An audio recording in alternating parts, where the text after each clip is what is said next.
Ya, kembali kita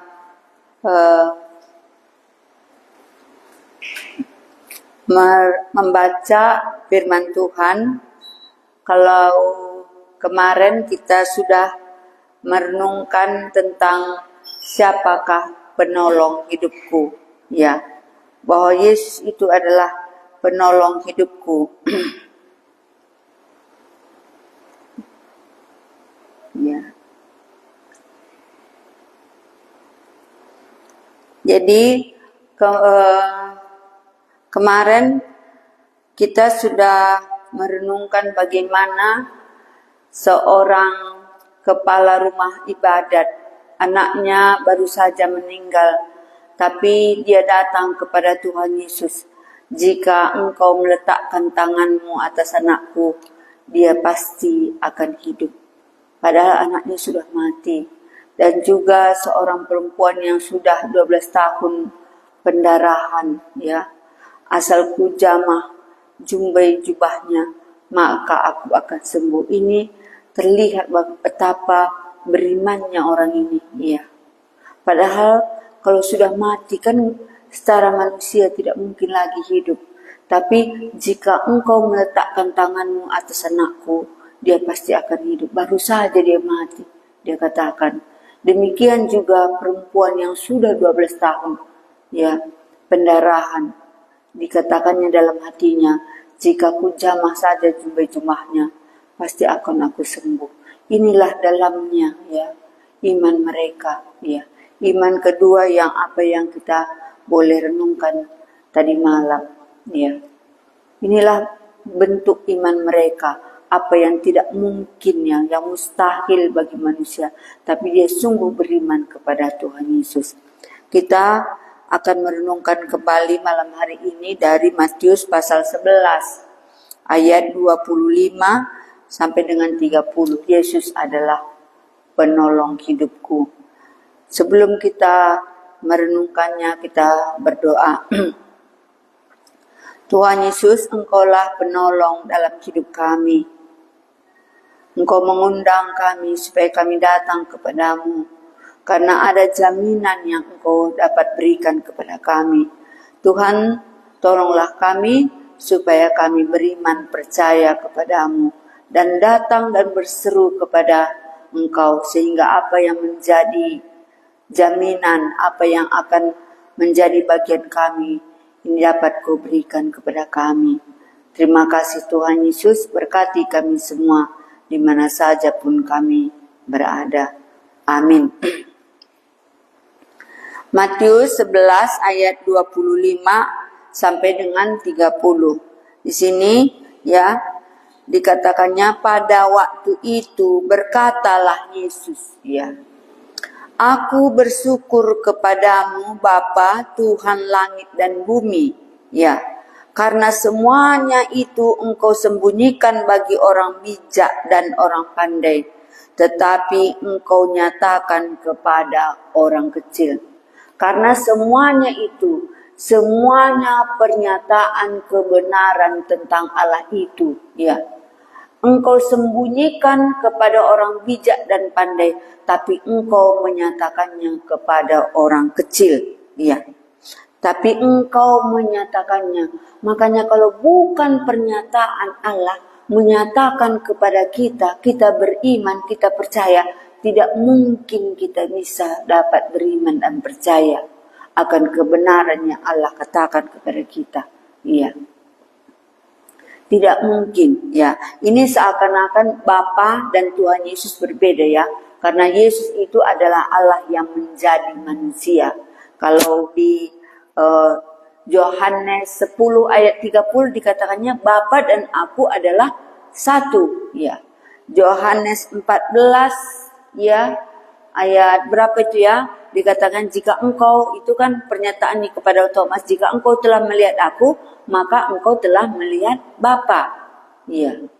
Jadi Yesus dan Bapa sebenarnya sama, tapi di sini dia bikinnya hubungan. Jadi pernyataan tentang Allah itu ya, jika bukan Bapa menyatakan kepada kita. Jadi Allah yang tidak kelihatan, maka Yesuslah yang menyatakan tentang Allah yang tidak kelihatan itu.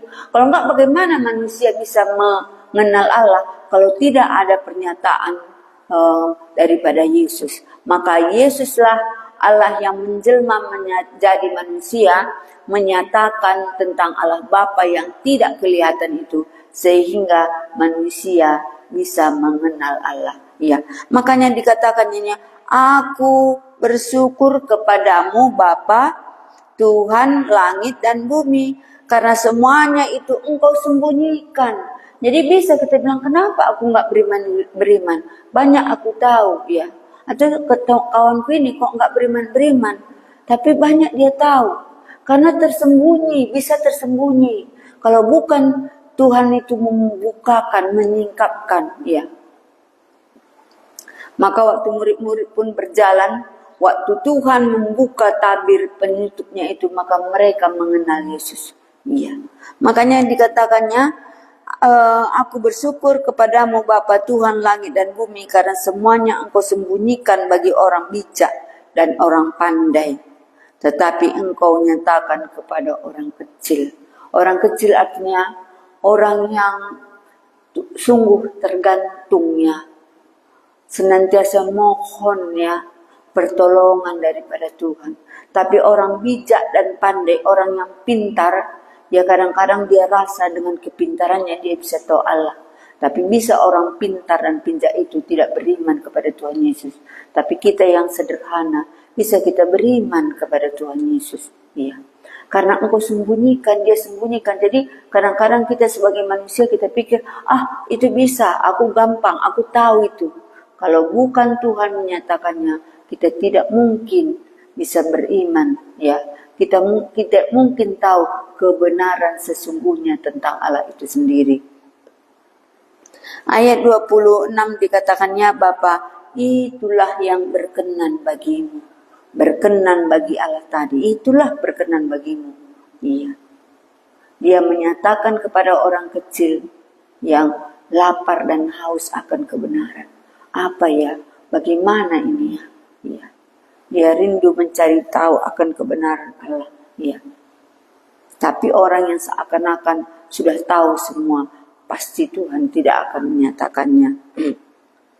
Semuanya telah diserahkan Bapa kepadaku. Siapakah Tuhan Yesus tadi? Semuanya telah diserahkan kepadaku oleh Bapa, dan tidak seorang pun mengenal anak selain Bapa. Iya. Dan tidak seorang pun mengenal Bapa selain anak. Iya. Dan tidak seorang pun mengenal Bapa selain anak, dan orang yang kepadanya anak itu berkenan menyatakannya. Iya. Jadi enggak mungkin kita kenal Bapa di sorga. Iya. Kalau bukan perkenanan daripada Yesus sendiri. Tidak mungkin kita tahu kebenaran akan Allah kalau bukan perkenanan daripada Yesus sendiri. Iya. Ya. Selanjutnya ayat 28 dikatakannya, marilah kepadaku semua yang letih lesu dan berbeban berat. Aku akan memberi kelegaan kepadamu. Marilah kepadaku. Ini Tuhan Yesus katakan. Tuhan Yesus mengundang. Siapa yang diundangnya? Semua yang letih lesu dan berbeban berat. Siapakah rupanya Tuhan Yesus ini? Ya, kalau Matius 28 ayat 18 katanya, kepadaku telah diberikan kuasa di langit dan di bumi, di sorga dan di bumi. Kepada Tuhan Yesus sudah diberikan kuasa di sorga dan di bumi. Jadi dialah yang mengundang ini, marilah kepadaku. Siapa Tuhan Yesus yang berkuasa di langit dan di bumi? Dia mengundang. Siapa yang diundangnya?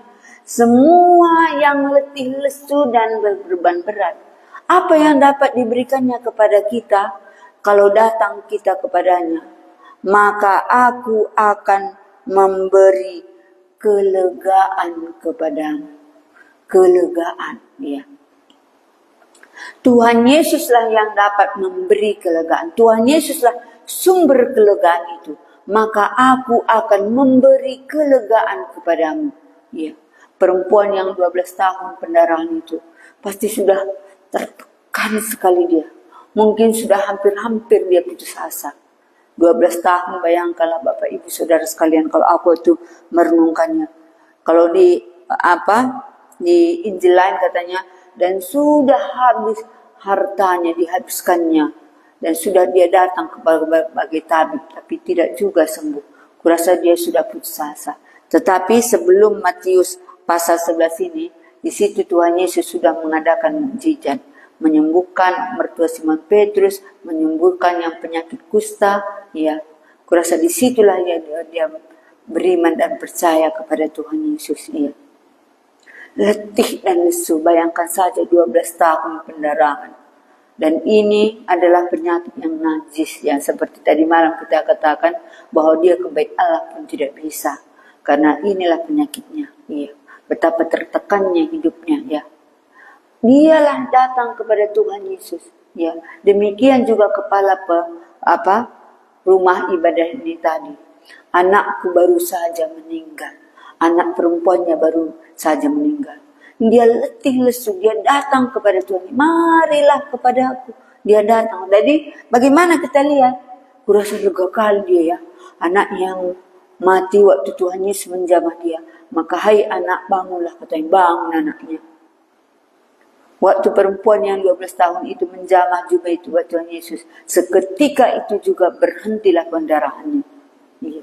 Betapa leganya hatinya. Aku akan memberi kelegaan kepadamu. Iya. Marilah kepadaku.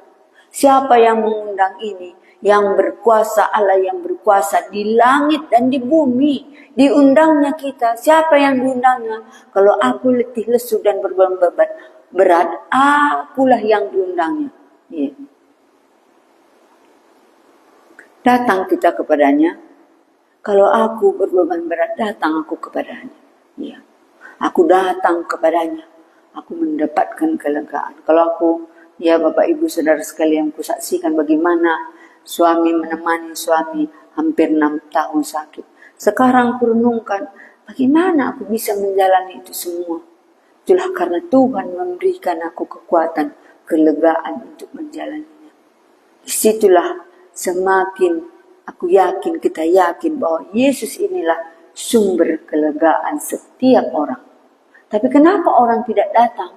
Kemungkinan dia tidak mendengar. Kemungkinan bukan dia letih lesu dan beban berat. Kemungkinan dia tidak juga percaya akan apa yang dikatakan Tuhan Yesus tadi. Tapi katanya, aku Bapa yang telah menyerahkan aku segala kuasa di langit dan di bumi, katanya. Terus dikatakannya lagi, marilah kepadaku semua yang letih lesu dan berbeban berat. Ada yang mau diberikannya? Iya. Aku akan memberi kelegaan kepadamu. Makanya dialah pertolongan hidup kita. Dialah pertolongan hidup kita bagi kita yang letih lesu dan berbeban berat. Iya. Kitalah yang dipanggilnya. Kalau aku merasa beban berat, ya, letih lesu, menanggung hidup ini. Menanggung tentang apa? Iya. Tentang keluarga lah, anak lah, keuangan lah, sakit penyakit lah, penderitaan lah, yang tidak bisa diceritakan mungkin karena depresi, tekanan batin, tidak tahu tapi terus tertekan. Kitalah yang diundangnya. Mari datang kepadaku semua engkau yang letih lesu dan berbeban berat. Aku, ini yang dikatakan Tuhan Yesus, aku akan memberi kelegaan kepadamu. Kita pikir, kayak mana caranya? Mana mungkin? Percayakah kita bahwa kita dipanggil Tuhan Yesus? Kalau anak, ya, kepala rumah ibadat ini tadi, bagaimana caranya? Sudah peniup seruling di situ. Anaknya sudah mati, makanya Tuhan Yesus katakan, anak itu tidak mati tapi tidur. Ketawa orang, karena memang sudah mati. sudah tangis di situ. Iya. Bagaimana mungkin kalau dipikirkan ya kepala rumah ibadah ini tadi, bagaimana mungkin? Kurasa nggak jadi dia datang kepada Tuhan Yesus, nggak jadi dia berseru. 1001 macam Tuhan Yesus bisa buat, ya, menolong hidup kita supaya kita lega. Ini pun bagaimana Tuhan Yesus buat? Kalau semua tabib sudah aku kunjungi, ya, sudah 12 tahun, mungkin ini sudah limit itu, nggak ada lagi, tinggal menunggu mati aja. Tapi dia beriman kepada Tuhan Yesus. Ya.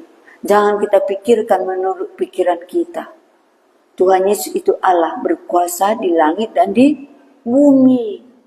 Makanya aku bersyukur kepadamu Bapa, ya, yang memiliki langit dan bumi, bahwa Engkau menyatakan kepada orang kecil, tapi Engkau menyembunyikannya kepada orang pandai dan bijak. Kalau kita merasa pandai dan bijak, pasti kita tidak akan datang. Bagaimana caranya? Nggak mungkin kita bilang. Tapi kalau kita membutuhkan, tergantung hidupku Tuhan. Kalau bukan Engkau menolong, Engkaulah satu-satunya temanku. Tidak ada yang lain. Tolonglah aku. Ini maksudnya orang kecil. Ya, pasti Tuhan akan nyatakan. Iya. Selanjutnya dikatakannya, pikullah yang kupasang dan belajarlah kepadaku, karena aku lemah lembut dan rendah hati, dan jiwamu akan mendapat ketenangan. Pikullah yang kupasang dan belajarlah kepadaku. Ini kita belajar kepada Tuhan Yesus. Cara Tuhan Yesus beda dengan cara dunia ini. Ya. Belajarlah kepadaku, karena aku lemah lembut dan rendah hati, dan jiwamu akan mendapat ketenangan. Jiwa kita ini tenang, sekalipun rusuh gurugar semuanya. Iya. Sekalipun gurugar semua, tapi ada ketenangan. Ya. Jiwamu akan mendapat ketenangan, karena Dialah Allah yang menjadikan jiwa kita ini. Yesus itulah yang Allah kita, yang menjadikan jiwa kita ini. Kita tahu bukan bagaimana cerita perempuan yang berzina. Semua dia di tangan orang semua sudah batu, di mana dia harus menerima kematian. Sebentar lagi dia menerima kematian. Dia dilempari dengan batu sampai mati. Itulah hukumannya karena dia berzina. Tapi waktu Tuhan Yesus di situ apa? Karena aku rendah hati dan lemah lembut. Dikatakannya apa sama perempuan berzina itu? Hai ibu, adakah yang menghukum engkau? Tidak Tuhan, katanya. Aku pun tidak menghukum engkau. Dan pulanglah dan jangan berbuat dosa lagi. Iya. Pulanglah, aku tidak menghukum engkau. Dan jangan berbuat dosa lagi. Ringan gak beban yang Tuhan berikan kepada perempuan yang berzina tadi? Pasti ringan. Dan jiwanya mendapatkan, aduh tenang kali aku. Syukur kali dikatakannya. Aku tidak ini jadi mati, dilempari dengan batu. Iya. Pulanglah dan jangan berbuat dosa lagi. Pikullah yang kupasang dan belajarlah kepadaku.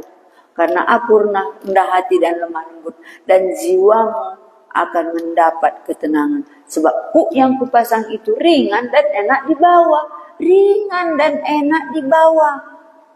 Perempuan, ibu, jangan berbuat dosa lagi. Ringan bukan? Ringan bukan? Kok yang diberikan oleh Tuhan Yesus, kok yang diberikan dunia dan dirinya sendiri pasti berat. Dia sudah tahu berzina dosa, tapi terus mau berzina. Kok yang diberikan itu, dia harus dilempari pakai batu sampai mati. Karena aku rendah hati dan lemah lembut, Tuhan kita itu mengasihi kita. Iya. Aku pun tidak menghukum engkau, pulanglah dan jangan berbuat dosa lagi. Ini yang dikatakan Tuhan Yesus kepada perempuan yang berzina itu. Iya. Jadi di sini Bapak Ibu Saudara sekalian yang dikasihi oleh Tuhan Yesus, ya. Tuhan Yesus mengatakan kepada kita, mengundang ke kita, marilah kepadaku semua yang letih lesu dan berbeban berat. Mari, diundangnya kita. Ya. Aku nggak mau datang, kita bilang. Ya mungkin kita bukan yang berbeban berat. Iya. Mungkin kita yang bukan ya diperkenan oleh Allah, tidak mau percaya kepada Dia. Tapi orang yang berbeban berat, aku sadar Tuhan, aku berbeban berat. Kalau kita dengar ini dan percaya, datang kepadanya. Karena ada jaminan yang diberikannya. Aku akan memberi kelegaan kepadamu. Aku akan memberikan jiwamu menjadi tenang. Ya. Karena aku lemah lembut dan rendah hati. Dan jiwamu akan mendapat ketenangan. Dan yang kuberikan itu ringan dan enak di bawah. Tuhan Yesus mengundang kita semua. Iya. Supaya apa? Mendapatkan kelegaan. Karena kalau di Korintus ya, 10 ayat 13 dikatakannya, pencobaan-pencobaan yang engkau alami adalah pencobaan yang biasa, yang tidak melebihi kekuatan manusia. Dan waktu engkau dicobai, Allah sendiri akan memberikan ya kekuatan bagimu sehingga engkau dapat menanggungnya. Ya, waktu engkau dicobai, Allah sendiri memberikan kekuatan kepadamu sehingga engkau dapat menanggungnya. Iya.